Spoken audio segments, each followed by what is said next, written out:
সেই মানুহজনৰ যেটো কথা দেখিছে সেই কথাখিনি হিমন্ত বিশ্ব শৰ্মাক উদ্দেশ্য কৰি কোৱা নাই কাৰণ নাতিপুতিৰ কথা কৈছে মইতো জিয়াই নাথাকো তেতিয়ালৈকে মোৰ নামটো সন্মুখত ৰাখি তেওঁ অসমীয়া জাতি সত্তালৈ প্ৰত্যাহ্বান দিছে তাত দুই তিনটা কথা কৈছে যি অসমীয়াই চিন্তা কৰিব লাগে তেওঁলোকে কৈছে যে আমি কাম কৰিম আমি ইনকাম কৰিম কৰি আমি পট্টাৰ মাটি কিনি লম তাৰমানে অসমীয়া মানুহক তেওঁলোকে চ্যালেঞ্জ দিছে যে তহতক অৰ্থনৈতিকভাৱেও আমি পিছ পেলাম গতিকে মই ভাবো এই কথাটো অকল সেই মানুহজনৰ কথা নহয় মই বহুত তেওঁলোকৰ মানুহ জানো তেওঁলোকে ভাবে যে 20 বছৰ পিছত লাহে লাহে অসমীয়া জাতিক তেওঁলোকে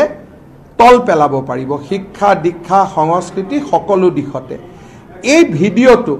হিমন্ত বিশ্ব শৰ্মাৰ বিৰুদ্ধে বুলি লব নালাগে এইটোৱে সব আসল কথা মই যে মানুহজন সদায় অলপ টেনশনত থাকো কিবা নহয় কিবাটা কৰিয়ে থাকো কাৰণ এই কথাবিলাক মই জানো তেওঁলোকৰ টেলিফোনত তেওঁলোকৰ আলাপ আলোচনাত এই কথাবিলাকে সদায় হৈ থাকে যে সংখ্যা তেওঁলোকৰ সংখ্যা বাঢ়িছে সংখ্যা দি মাৰিম আমি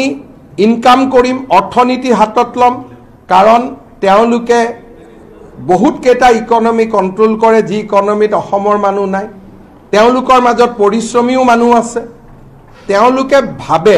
যে 20 বছৰ পিছত আমি অসমক আমাৰ